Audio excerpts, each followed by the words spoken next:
Boys to Men Club advisor Mr. Gus Griffin invited radio show host Nefta Freeman to the Rockville campus to discuss Fidel Castro's impact in the black world. We asked Mr. Griffin why he chose Mr. Freeman to speak at Montgomery College. I've known him for several years. We're sort of political allies in a sense.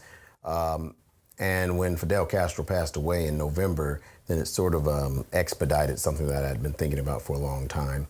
And I think a much untalked about issue is Fidel Castro's impact on the black world, particularly in Africa, but all over the world. And so I thought it would be a very unique approach to Black History Month.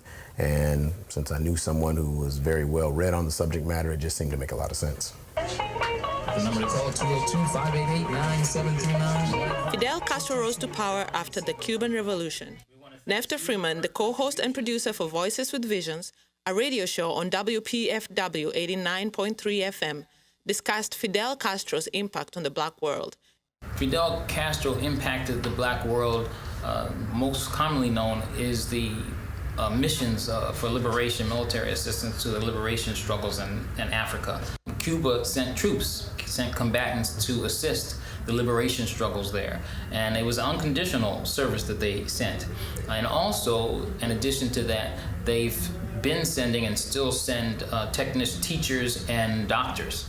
So people that could provide services like teaching and medical services free of charge, and they do this unconditionally. We asked Gus Griffin what he hoped the students would get from this specific topic of discussion. To increase critical thinking skills, to sort of be a better consumer, a more critical consumer of media, and to be more media literate and politically literate. And I don't think you necessarily need to tell them what to think. I think as they become more literate, they sort of find their own way in what works best for them to move themselves forward, their community forward, the world forward, the humanity forward.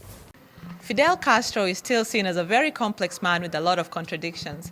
The only thing that is for sure is that Fidel Castro's legacy is a topic that will be discussed for years and years to come. For more information on the Boys to Men program, visit www.montgomerycollege.edu/BTM. For MC in Focus, I'm Dorothy Robin.